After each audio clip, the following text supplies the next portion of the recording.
आज बुलबुल मोहन त्रिपुरा ने BJP MLA पद से रिज़ाइन कर लिया है और पार्टी से भी रिज़ाइन कर लिया है। शाम को प्रेस कॉन्फ्रेंस है तो इनके साथ मैं आया हूँ सॉलिडारिटी दिखाने के लिए। इन्होंने बोला है कि इनको और नेशनल पार्टी में पॉलिटिक्स नहीं करना है, इनको तीव्रता का कॉज में उनको शामिल होना है। तो मैं इनके संग आया हूँ सॉलिडारिटी दिखाने के लिए। स्पीकर को रेजिग्नेशन इन्होंने दे दिया।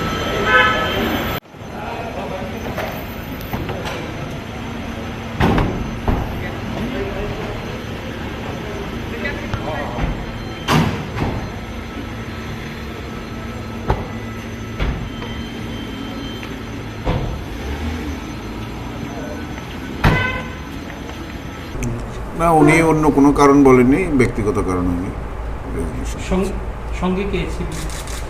সঙ্গে এসেছিলেন ত্রিপুরা মথের চেয়ারম্যান শ্রী প্রদ্যুৎ কিশোর দেব বর্মন, এসেছিলেন প্রাক্তন সদস্য শ্রী বিশ্বকেতু দেব বর্মা এবং ওনার দলের আরও দুজন সদস্য। ওরা এসে বলেছেন অ্যাকর্ডিংলি প্রসেস অনুযায়ী।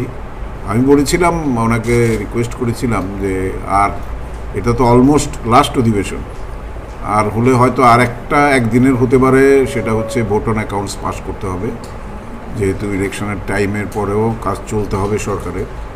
সেই কারণে আমি রিকোয়েস্ট করেছিলাম যে আপনি এই সময়টার জন্য অন্তত থেকে যান, প্রায় তো টার্ম আমাদের শেষ। তো উনি বলেছেন, রিকোয়েস্ট করেছেন যে না স্যার, আমার পক্ষে থাকা সম্ভব না, আমি ব্যক্তিগত কারণে আমি চলে যেতে চাই, আপনি কাইন্ডলি এটা অ্যাকসেপ্ট করুন। তো অ্যাকর্ডিংলি আমি সেটা দিয়েছিলাম। আমাদের সেক্রেটারি এবং এরা দেখে আমার কাছে ফাইল প্লেস করেছিলেন এবং কিছুক্ষণ আগেই আমি সেটা অ্যাকসেপ্ট করে দিয়েছি। Now his resignation is accepted এবং he is no longer the member of this Tripura legislative assembly. Sir, আপনি চার্জ নেওয়ার পরে এই নিয়ে কতজন রিজাইন? 3 জন।